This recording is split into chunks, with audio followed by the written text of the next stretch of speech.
ఈరోజు నేను ఇక్కడికి వచ్చింది ఒక వినూత్నంగా ఆలోచించడానికి వచ్చాను. మీ కష్టాలు నేరుగా చూడడానికి వచ్చాను. ఇప్పుడే ఒక 2 ఇండ్లకి వెళ్ళాను. ఒకసారి మీరు చూస్తే చరిత్రలో ఎప్పుడూ ఏ రాష్ట్రంలో చేయని విధంగా 4,000 రూపాయలు పింఛనిచ్చే ఏకైక రాష్ట్రం ఆంధ్రప్రదేశ్ రాష్ట్రం. ఈ విషయం మీరు గుర్తుపెట్టుకోవాలి. మీరు పక్క రాష్ట్రాలకు ఎక్కడికి పోయినా అన్ని రాష్ట్రాల్లో 2,000, 1,000 రూపాయలు అట్లిచ్చే పరిస్థితిలో ఉన్నారు. మన దగ్గర మాత్రం 4,000 రూపాయలు చేశారు. దీనికి కూడా ఒక చరిత్ర ఉంది. అందరూ ఒకసారి గుర్తుపెట్టుకోవాలి.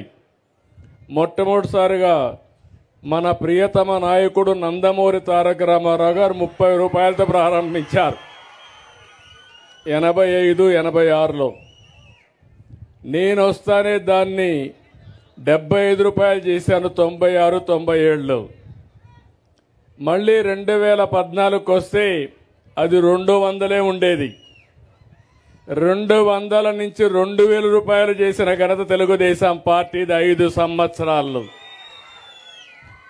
మళ్ళా వచ్చిన ప్రభుత్వం 250, మళ్ళా అప్పుడప్పుడు ఒక 250, కడాన ఇంటికి పోయేటప్పుడు 3,000 రూపాయలు చేసి ఇంటికి పోయారు. నేను వస్తానే ఒకే మాట హామీ ఇచ్చాను మీకు.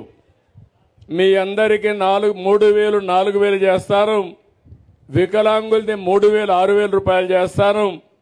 ఎవరైనా మరీ ఇంట్లో నడవలేకుండా బెడ్ మీదనే ఉండి ఇంట్లో ఒక వ్యక్తి ఆయనకు సేవలు చేసే పరిస్థితి వస్తే అలాంటి వాళ్లకు 15,000 రూపాయలు ఇస్తామని చెప్పిన మానవత్వం ఉండే ప్రభుత్వం తెలుగుదేశం ప్రభుత్వం. చాలామంది అన్నారు ఇవి వస్తాయా అని. ఏప్రిల్ నుంచి ఇస్తానన్నాను. మీరు చూశారు ఏప్రిల్లో.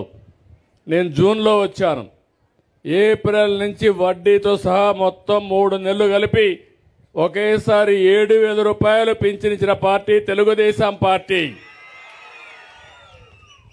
అక్కడి నుంచి నెలవారీగా ఇస్తూ వస్తున్నాం. దీనికి కూడా ఒక పేరు పెట్టాం, పేదల సేవలో.